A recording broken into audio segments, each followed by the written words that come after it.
பாகிஸ்தான், பங்களாதேஷ் போன்ற நாடுகளில் அரசியல் தலைவர்களுக்கு இருக்கக்கூடிய 4 ஆப்ஷன் தான். ஒன்று சிறைவாசம், தூக்கு தண்டனை, வெளிநாட்டுக்கு ஓடி போகிறது, இல்லை இவங்களே நாடு கடத்துது.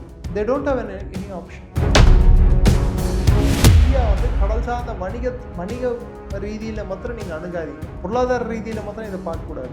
பாதுகாப்பு ரீதியிலையும் பெருங்கடலை கட்டுப்படுத்தக்கூடிய ஒரு தன்மை இந்தியா பெற வேண்டும். அதை நோக்கி தான் நம்மளோட பயணமாக இருக்க போவதை தவிர்த்து வேறு எதுவும். இன்விடேஷன் வந்ததே director general of forces in பங்களாதேஷோட உளவு அமைப்பின் அழைப்பின் பேரில் தான் இந்தியாவோட உளவு அமைப்பின் தலைவர் வந்து அங்கே போயிருக்காரு. அங்கே இருக்கக்கூடிய இந்தியாவோட தூதர் வந்து தினேஷ் திவேதின்னு சொல்லிட்டு ஒரு அரசியல்வாதி, பெங்காலி. ஷேக் ஹசீனா விசிட்டை வந்து கரெக்டாக டிசம்பர் 16 பிளான் பண்ணுறதுக்கு வாய்ப்பு உண்டு. அது அந்த 16 டிசம்பர் 16 பாகிஸ்தான் தோற்று போனாங்க. நதிநீர் கிட்ட ஹைடல் பவர் ப்ராஜெக்டை சைனாவுக்கு வந்து கான்ட்ராக்ட் கொடுத்துருக்காங்க. அது நம்மளோட சிலிகுரி காரிடார் கிட்ட வருது. இந்தியா விரும்பல. நம்ம வந்து வேற விதமான அழுத்தங்களை அவங்களுக்கு கொடுக்க முடியும், கொடுத்துக்கிட்டும் இருக்கும். நதிநீர் போயிட்டு கடலில் போய் கலக்கலன்னா, நதிநீர் போகிற சப்ளை நின்று போச்சுன்னா அந்த வெற்றிடத்தில் எது வந்து நிரம்பும்? கடல் நீர். வெற்றிடம் உருவாகுதுன்னா அப்போ இந்த நீர் வெளியே போகலன்னா அங்கே கேப் வரும்போது அந்த நீர் உள்ள வரும். அந்த நீர் உள்ள வந்ததுன்னா, உப்பு தண்ணி உள்ள வந்ததுன்னா திரும்பி அந்த நிலம் எதுக்குமே உகந்த நிலம் இல்லை. பங்களாதேஷ்க்கு இது தெரியும். ஸோ அவ்வளோ ஈஸி இல்லை. பங்களாதேஷ் வந்து ஒரு பேலன்சிங் ஆக்டுக்காக சைனா கிட்ட அவங்க மூவ் பண்ணலாம், எல்லாம் பண்ணலாம். ஆனால் இந்தியாவுக்கு நேர் எதிரான ஒரு கொள்கையை அவங்க கடைபிடிக்கவும் முடியாது. மெயினாக இருக்கக்கூடிய கடல், அதிகமான நாடுகளோட எல்லைகளை கொண்ட கடல், அதிகமான மக்கள் தொகை வசிக்கக்கூடிய கடல் பகுதி, அதிகமான வர்த்தகம், உலகத்தின் 45% வர்த்தகம் நடக்கக்கூடிய பகுதி, நிறைய ஐலாண்ட்ஸும் அதிகம், எல்லாமே வந்து இந்தியன் ஓஷன். இப்ப வந்து ட்ரை பண்ண போறீங்க சோழன் மேஸ், அசோக் நகர், வேளச்சேரி, அண்ணா நகர், பெருங்குடி மற்றும் Parry's corner. Meriba panneer soda, I trust Meriba. Aachi masala, எந்த சமையலும் ருசி தேடும் ரகசியம். 20 ரூபாய். ரஷ்யாவோட வைஸ் பிரசிடென்ட் வந்து பார்த்தீங்கன்னா ஒரு ஸ்டேட்மெண்ட் கொடுத்தாரு சமீபத்தில். பார்த்தீங்கன்னா ரஷ்யா டு இந்தியா வந்து ஒரு ரயில் லைன் வந்து லே பண்ண போகிறோம். ஆமாம், த்ரூ சென்ட்ரல் ஏஷியா. அதான் நான் சொல்ல வந்தேன். அது ஒரு தனி கேம் போயிட்டு இருக்கு அப்படின்னு நான் சொன்னதுக்கு காரணம் அதுதான். ஒரு பக்கம் பாகிஸ்தான் என்ன சொல்றாங்க, ஆப்கானிஸ்தான் மேலே பழிய போடுறாங்க. இந்தியா கொடுத்த விமானங்களும் இந்தியா கொடுக்குற சப்ளையை வச்சு தான் எங்கள் மேலே தாக்குதல் நடந்ததுன்னு சொல்லிட்டு பாகிஸ்தான் பழி போட்டிருக்கு. ஆஃப்டர் சிந்தூர் நடந்த அந்த தாக்குதலில் தாலிபான்ஸுக்கும் பாகிஸ்தான் தாலிபான் வந்து சப்போர்ட் பண்ண ஆரம்பிச்சிருக்காங்க. சரி ஓகே, நாங்கள் தாலிபானை நம்ம சப்போர்ட் பண்ணுறோம் அப்படின்னு பாகிஸ்தானோட பேச்சுக்கு நான் வந்து மதிப்பு கொடுத்து, பாகிஸ்தான் உண்மையாக தான் சொல்லுதுன்னு சொல்லிட்டு, அஃப்கோர்ஸ் அவங்க உண்மையை சொல்ல முடியாது, நினச்சா கூட உண்மையை சொல்ல மாட்டாங்க. சொன்னால் உலகம் நம்பாது, அது வேற கதை. அப்படியே அவங்க சொன்னா கூட நான் என்ன கேட்கிறேன்னா, அப்போ தெரிக்க தாலிபான் பாகிஸ்தானுக்கு வந்து நாம வெப்பன் சப்ளை பண்றோம்னா பாகிஸ்தான் ராணுவம் அவ்வளோ என்ன சொல்றது செயலிழந்து இருக்கிறதா? இல்ல ஆப்கான் தாலிபானுக்கு நம்ம வெப்பன் சப்ளை பண்ணோம்னா தே ஆர் அவர் பாய்ஸ்ன்னு ஒரு காலத்துல பாகிஸ்தான் சொல்லிச்சு. அப்போ உங்க பாய்ஸ் எப்படி நம்ம பாய்ஸா மாறினாங்க? அப்போ பாகிஸ்தானோட வெளியுறவு கொள்கையும் ராணுவ கொள்கையும் தோத்து போச்சுன்னு ஒத்துக்கிறீங்களா? இந்தியாவோட ராஜதந்திரத்துக்கு முன்னாடி எங்க போச்சு உங்க உம்மா? எங்க போச்சு இஸ்லாமிய சகோதரத்துவம்? எங்க போச்சு நம்ம எல்லாம் வந்து இனம், மொழி, கலாச்சாரத்தால ஒண்ணுன்னு சொன்னதெல்லாம் படி வாங்குதா? லெட்ஸ் நாட் ஃபர்கெட், வக்கான் காரிடார்னு ஒரு குறுகிய ஒரு ஸ்ட்ரிப் இருக்கு. அது இந்தியாவை வந்து காஷ்மீரோட இணைக்கும், ஆப்கானிஸ்தானை இந்தியாவோட இணைக்கும். அந்த வக்கான் காரிடார் ட்ரேட் ரூட்டாவே வந்து அது அஃப்கோர்ஸ் இப்போ பிஓகேக்கு அந்த பக்கம் இருக்குது. இப்போ ரஷ்யா வந்து சென்ட்ரல் ஏஷியா ரூட்டை வந்து அவன் அங்கே பார்க்கறதும் சென்ட்ரல் ஏஷியா மூலமாக. ஏன்னா ரஷ்யாவோட எப்பயுமே இப்போ இல்லை, 1800s கிரேட் கேம் நடந்த காலத்துல இருந்து ஆப்கானிஸ்தானை ஒரு காலத்தில் ரஷ்யா வந்து அவங்களுக்கு சாதகமாக பயன்படுத்தி ஆப்கான் ரூலர்ஸ் கூட அவங்க ஒரு ஒப்பந்தம் போட்டப்புறம் பிரிட்டன் வந்து கைபர் பக்துன்வாவை திருப்பி ஆப்கானிஸ்தான் கிட்ட இருந்து கைப்பற்றி அதை வந்து 100 வருஷம் லீஸுக்கு எடுக்க வேண்டிய காரணமே வந்து ரஷ்யா வந்து பெருங்கடல் நோக்கி வரக்கூடாதுன்னு சொல்றதுக்கு தான். அதாவது இந்திய பெருங்கடல் தான் வந்து உலகத்தின் மையக்கடல். அட்லாண்டிக் அந்த பக்கம் போயிடும், பெசிபிக் இந்த பக்கம் போயிடும். ஸோ மெயினாக இருக்கக்கூடிய கடல், அதிகமான நாடுகளோட எல்லைகளை கொண்ட கடல், அதிகமான மக்கள் தொகை வசிக்கக்கூடிய கடல் பகுதி, அதிகமான வர்த்தகம், உலகத்தின் 45% வர்த்தகம் நடக்கக்கூடிய பகுதி, அதிகமான எண்ணெய் ஃப்ளோ, ஆயில் ஃப்ளோ இருக்கக்கூடிய பகுதி, ட்ரேட் ரூட்ஸ் இருக்கிறது, ஃபிஷிங் இருக்கிறது, ரிசோர்சஸ் நிறைய, மக்கள் தொகை அதிகம், டெக்னாலஜிக்கலி ஹப்ஸ் அதிகம், மெயின் சிட்டிஸ் அதிகம், கனெக்டிங் பாயிண்ட்ஸ் நிறைய, ஐலாண்ட்ஸும் அதிகம். எல்லாமே வந்து இந்தியன் ஓஷன் தான். எல்லாம் அதாவது புவிசார் அரசியலில் சொல்லுவாங்க, ஜியோ பொலிட்டிக்ஸில், one who controls Indian Ocean will control the world அப்படின்ட்டு. இந்திய பெருங்கடலை யார் ஆட்சி செய்கிறார்களோ, யார் அதை கைப்பற்றுகிறார்களோ, அவர் உலகத்தை ஆட்சி செய்யும் தன்மை அடைவார்கள் அப்படின்னு. நான் சொல்ல ஆல்ஃபிரட் மெக்கைன்ட்னு சொல்லிட்டு ஒரு பிரிட்டிஷ் திங்கர் சொன்னது. அவங்க அதனால தான் இந்தியன் ஓஷனை கெட்டியாக பிடிச்சிக்கிட்டது, இந்தியாவை கெட்டியாக பிடிச்சிக்கிட்டாங்க. அதனால தான் உலகத்தை வந்து அவங்களால ஆட்சி பண்ண முடியுது. என்னைக்கு இந்தியா போச்சோ இந்தியன் ஓஷனும் போச்சு, இந்தியன் ஓஷன் போச்சா பிரிட்டனோட ஏகாதிபத்தியமும் காணாமல் போச்சு. ஸோ இன்னைக்கு நம்மளோட போக்கு, நம்மளோட பாதை, நம்ம பயணம் எல்லாம் எப்படி இருக்குன்னா, பெருங்கடலை நோக்கி நம்மளோட நேவியோட எக்ஸ்பேன்ஷனை பாருங்க. ரெண்டாவது, இந்தியன் ஓஷனை சுற்றி நம்ம இருக்கக்கூடிய ஐலாண்ட் டெரிட்டரிஸ், தீவுகள் கூட நம்ம எப்படிப்பட்ட ஒரு அணுகுமுறை எடுத்திருக்கோம்னு சொல்லி நீங்கள் பாருங்க. பல நாடுகள், சிஷில்ஸ்ல இருந்து ஒவ்வொரு தீவு சார்ந்த நாடுகள் கூடயே நம்மளோட பயணங்கள் இருக்கு. ஆஸ்திரேலியா போனதாகட்டும், நியூசிலாந்து போனதாகட்டும், இந்த பக்கம் வந்து நீங்க பாத்தீங்கன்னா பிலிப்பைன்ஸ் ஆகட்டும், இந்தோனேஷியா போயிட்டு வந்ததாகட்டும், அப்புறம் இந்த சைடு சிஷில்ஸ் போனதாகட்டும், இதெல்லாமே சமீபத்தில் நடந்தது. எல்லாமே தீவுகள். ஜப்பானோட பிரதமர் இந்தியாவுக்கு வந்து போனதாகட்டும், நியூசிலாண்டோட நம்ம ட்ரேட் டீல சைன் பண்ணிருக்கோம். இங்க இருக்க ஆப்பிள் அங்க இருக்க. ஸோ இதெல்லாம் நீங்க வந்து கருத்தில் கொண்டு பார்க்கும்போது இந்தியா வந்து கடல் சார்ந்த வணிக ரீதியில மாத்திரம் நீங்க அணுகாதீங்க, பொருளாதார ரீதியில மாத்திரம் இதை பார்க்கக்கூடாது. பாதுகாப்பு ரீதியிலையும் பெருங்கடலை கட்டுப்படுத்தக்கூடிய ஒரு தன்மை இந்தியா பெற வேண்டும். அதை நோக்கி தான் நம்மளோட பயணமா இருக்க போதே தவிர்த்து வேற எதுவுமே இல்லை. பட் இந்த இடத்துல சைனா ஒரு மேஜர் த்ரெட்டா இருக்குல்ல இந்தியன் ஓஷனை பொறுத்த வரைக்கும். சைனா வந்து நமக்கு இன்னுமே ஒரு நெகட்டிவான ஒரு விஷயமா தானே பார்க்கப்படுது. இருக்கு. சைனா வந்து கொலம்போல அவங்களோட ஆப்ரேஷன்ஸ் இருக்கு. மால்தீவ்ஸ்ல வந்து பாகிஸ்தான் ஒரு சில இடங்கள். மால்டீவ்ஸ்ல இப்போ அந்த அளவுக்கு இல்லை. ஏன்னா மால்டீவ்ஸ் வந்து கோ அவுட் இந்தியான்னு சொன்னவங்க கம் இன் இந்தியான்னு அவங்களே இப்போ சொல்ல ஆரம்பிச்சிட்டாங்க. ஏன்னா குடிக்கிறதுக்கு தண்ணி கூட இல்லைன்னா கடைசியில் இந்தியா தான் சப்ளை பண்ணணும், சைனா வந்து சப்ளை பண்ண முடியாது. வடிவேல் ஒரு படத்தில் சொல்கிற மாதிரி டிஸ்டன்ஸ் அப்படின்னு அந்த டிஸ்டன்ஸ்னு ஒன்று இருக்குது. அவன் மலாக்கா ஸ்ட்ரெயிட்ஸை கடந்து இல்லை ஸ்ட்ரெயிட்ஸ் ஆஃப் சுண்டுவை கடந்து சவுத் சைனா சீலேருந்து இந்திய பெருங்கடலில் நுழைந்து மால்டீவ்ஸுக்கு வரணும். இந்த 5 டிகிரி 10 டிகிரி சேனலுக்குள்ள. மால்டீவ்ஸ் எங்கே இருக்குது? சைனாவோட மெயின்லேண்ட் எங்கே இருக்குது? பாகிஸ்தான் சப்ளை பண்ணுமானா பாகிஸ்தானுக்கு முதல்ல அவனுக்கு தண்ணி இல்லை. So it's not possible. So Pakistan தண்ணி சப்ளை பண்ண முடியாது. ரெண்டாவது எடுத்து பார்த்துக்கிட்டிங்கன்னா இந்தியாவோட ரீச், நேவல் ரீச்ன்றது, நம்மளோட கப்பற்படையோட தளங்களும் சரி, நம்மளோட கட்டமைப்பும் சரி, இந்திய பெருங்கடலை சுற்றி இருக்கு. அவங்க வந்து இந்தியாவோட நிலப்பரப்புக்கு அருகிலிருந்து ஆப்ரேட் பண்ண முடியும். சைனா ஆப்ரேட் பண்ணணும்னு பார்த்தீங்கன்னா சைனாவுக்கு வந்து பிரச்சனை என்னன்னா, அவங்க இன்னொரு நாட்டில் பேஸ் வச்சு தான் ஆப்ரேட் பண்ணணும். உதாரணத்துக்கு கொதார். இப்போ கொதாரை காலி பண்ண வேண்டிய நிலைமை சைனாக்கு ஏற்பட்டுள்ளது பலூச்சிஸ்தானில் நடக்கக்கூடிய பிரச்சனையால். அதுக்கு பதிலாக மோக்லா அப்படின்னு சொல்லிட்டு பங்களாதேஷில் ஒரு போர்ட்டை கொடுத்துருக்காங்க. பட் அது எந்த தூரத்துக்கு இவங்க ஆப்ரேட் பண்ணுவாங்க, அமெரிக்கா எந்த தூரத்துக்கு அது விரும்புன்றதை நம்ம பார்க்கணும். இப்போது பங்களாதேஷில் இருக்க கவர்மெண்ட் இந்தியாவோட பெருசாக வந்து அட்டாச்சாக இருக்கிற மாதிரியான விஷயங்கள் வந்து தெரியல. அதுவும் ஷேக் ஹசீனா வர ரிட்டர்ன் போகிறன்ற மாதிரி விஷயங்கள் வந்து தொடர்ச்சி சொல்லிட்டு இருக்காங்க. இந்த டிசம்பரில் ரிட்டர்ன் ஆகிறேன். பராக் ஜெயின்னு சொல்லிட்டு ரா செக்ரட்டரி அங்கே போய் பார்த்துருக்காரு. தினேஷ் திரிவேதி அங்கே பங்களாதேஷில் இருந்திருக்காரு. அவங்க 2 பேரும் தாரிக் ரஹ்மானை சந்தித்து பேசியுள்ளார்கள். பங்களாதேஷோட வெளியுறவுத்துறை அமைச்சகத்தில் அதிகாரிகளையும்.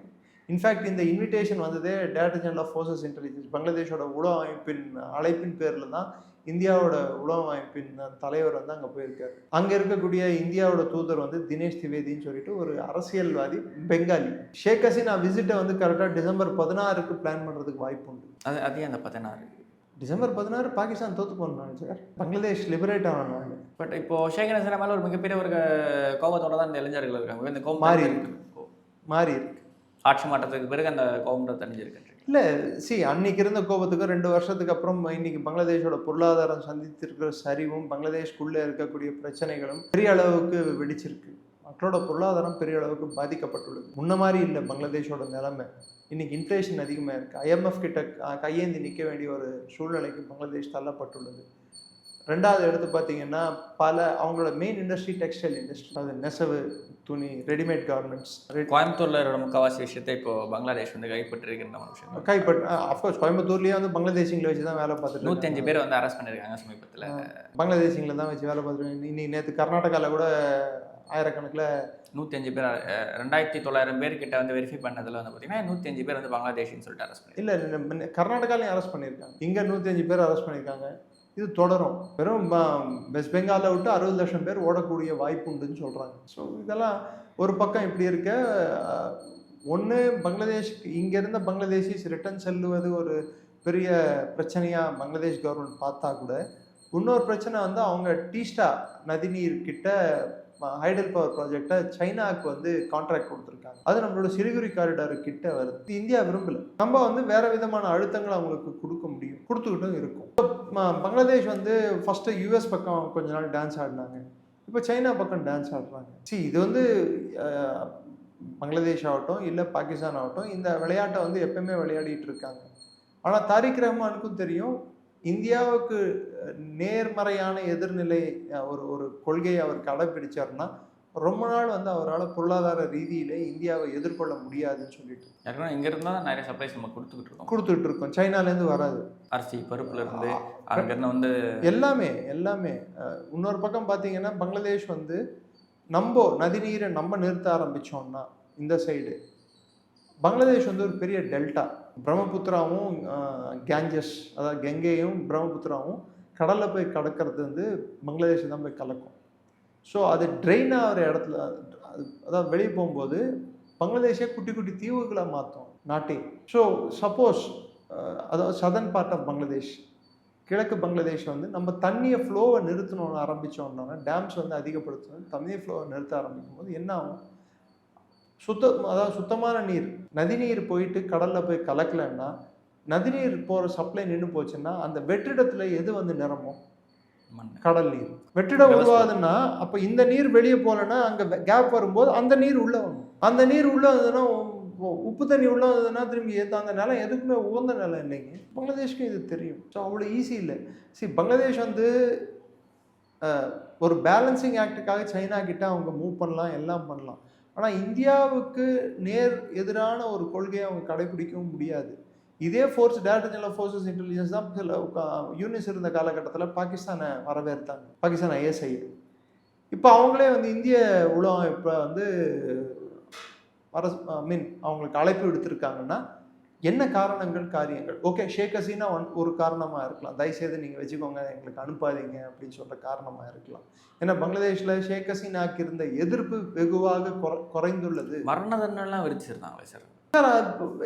அப்படி பார்த்தா தாரிக் ரஹ்மான் கூட தான் ஜெயிலில் போட வேண்டிய நபர், ஜெயிலில் இருந்த நபர் தான். யாரும் பேர் ஒரு 10 ஆண்டு காலம் ஜெயிலில் இருந்தார்னு நினைக்கிறேன். அதுக்கப்புறம் லண்டன் ஓடி போயிட்டு இப்போ வந்து சார் இதெல்லாம் இந்த நாடுகளில் வந்து சார் குறிப்பிட்டு பாகிஸ்தான் பங்களாதேஷ் போன்ற நாடுகளில் அரசியல் தலைவர்களுக்கு இருக்கக்கூடிய 4 ஆப்ஷன் தான். ஒன்று ஜெயில் வாசம், சிறைவாசம், இல்லை தூக்கு தண்டனை, இல்லை வெளிநாட்டுக்கு ஓடி போகிறது, இல்லை இவங்களே நாடு கடத்தி விட்டுருவோம், இல்லை இவங்களே நாடு கடத்திட்டு.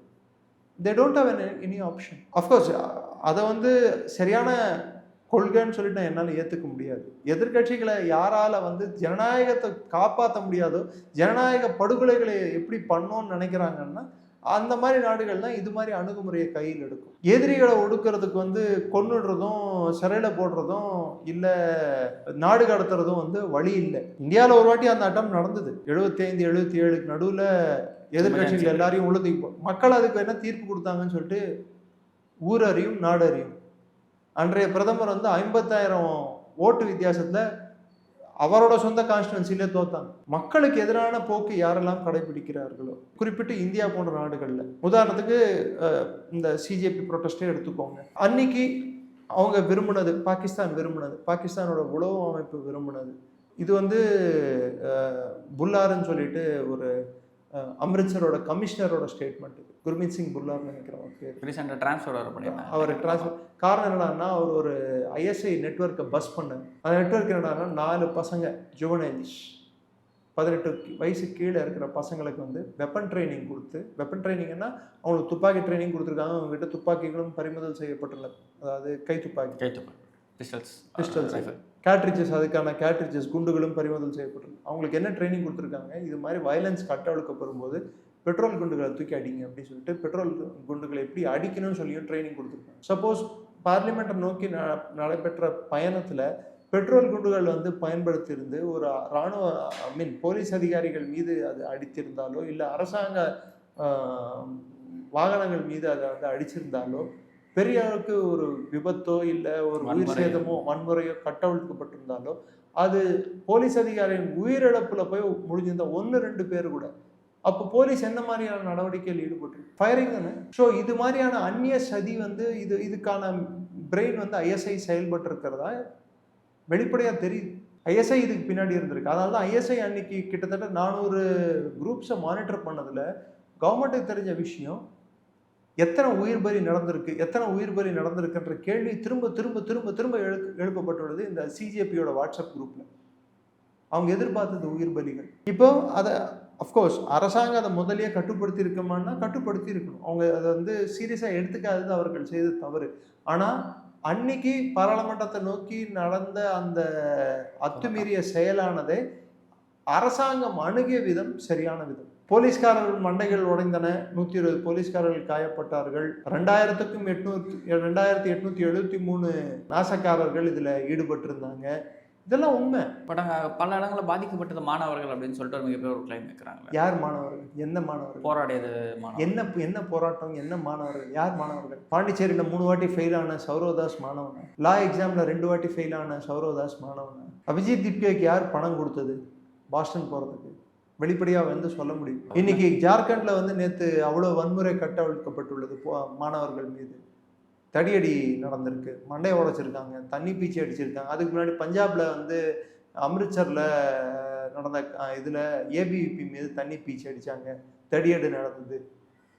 அப்போல்லாம் அவங்க மாணவர்கள் இல்லையா? இதென்ன செலக்டிவாக ஒரு குறிப்பிட்ட கட்சி சார்ந்த அமைப்புகளை சேர்ந்தவங்க மாத்திரம்தான் மாணவர்களா? வெளிப்படையாக சொல்லலாம். எஸ்எஃப்ஐ, டைஃபி, ஐசா போன்ற அமைப்புகளை சேர்ந்தவர்கள் தான் மாணவர்களா? இல்லை ஜேஎன்யூவில் படிக்கிறவர்கள் மட்டும்தான் இந்தியாவில் மாணவர்கள் என்ற அந்த அங்கீகாரம் பெறுவார்களா? பெரும்பாலும் அந்த போராட்டம் மாணவர்கள் போராட்டம் தான் அடையாளப்படுத்தப்படுது. மாணவர் போராட்டத்திலே அதாவது 284 பேர் செயின் ஸ்நாச்சிங் கேஸில் மாட்டினவனுங்க, ஆர்ம்ஸ் ஆக்டில் துப்பாக்கிகளும் வெடிகும் பொருட்களும் வச்சிருந்த கேஸில் மாட்டினவனுங்க எப்படி வந்தாங்க? ரேபிஸ்ட் எப்படி வந்தாங்க? 25 பேர் ரேபிஸ்ட்டுங்க. அதில் 6 பேர் பாஸ்கோவில் கைதாகப்பட்டவங்க, 101 பேர் மர்டர் அக்யூஸ்டு. இவங்கெல்லாம் எப்படி வந்தாங்க? யார் அனுப்பி வச்சா?